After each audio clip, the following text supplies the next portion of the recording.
မိန်းမတစ်ယောက်တည်းရရင်မျိုးဒီပင်လယ်ဓမြတွေအကုန်လုံးကိုပေါ့နော်တစ်ယောက်တည်းစောက်ရမ်းကျန်းအောင် fight တဲ့စကားဆိုပါတော့မင်္ဂလာပါကျွန်တော်ပါပဲအခုပြောပြပေးမှာတော့ဒီ2016မှာထွက်တာရပိုင်းမှရှိတဲ့ The Bluff ဆိုတဲ့စကားကြောင်းပဲဖြစ်ပါတယ်ဒီဇလန်းလေးကဘယ်လိုမျိုးလဲဆိုတော့ဆောင်းချမ်းပါတယ်ဆိုတော့ပင်လယ်များခေါင်းဆောင်တယောက်ကမျိုးသူ့ဘဝဇာတ်ကြောင်းကိုမြုပ်ပြီးတော့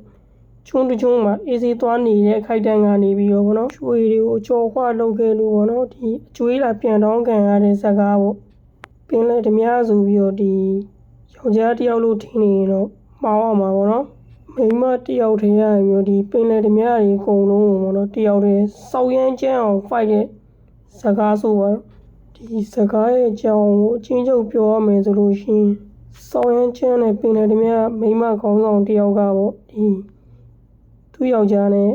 ပေါင်းပြီးတော့တခြားပင်လယ်ဓမြတွေကိုကြော်ခွပြီးတော့ရွှေတွေနဲ့အတူတခြားကျွန်းတကျွန်းမှာ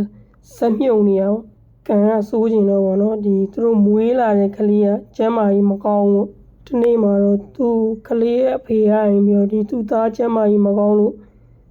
စေကူကိုဆရာဝန်သွားခေါ်တာဗောနော်မြို့ပေါ်တက်ပြီးတော့အမှဘာဖြစ်လဲဆိုတော့သူကအရင်ပင်လယ်ဓမြတွေစီရမျိုးကြော်ခွထားတဲ့ရွှေစာလေးတစ်စောက်ကိုယူသွားတာမျိုးစတဲ့ဇလန်းပါပဲအကျော်ခွခံရတဲ့ပင်လယ်ဓမြတွေသူတို့လုံးဝအလွတ်မပေးဘဲနဲ့သူတို့ပျောက်တဲ့ဟိုကတောက်လျှောက်လိုက်ရှာနေခဲ့ကြကန်ကတပလက်ထဆိုးတာဗောနော်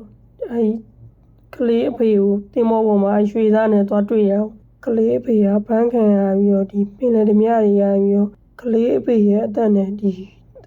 ကြော်ခွခံရတဲ့ရွှေတွေနဲ့လဲလုပ်ဖို့ကျွန်းကိုလာတဲ့အချိန်မှာပေါ့ပင်လယ်ဓမြမိန်းမပေါ့နော်တကောင်နဲ့ဘလို့တွေချမ်းပြလိုက်လဲဆိုတာသိချင်ရင်တော့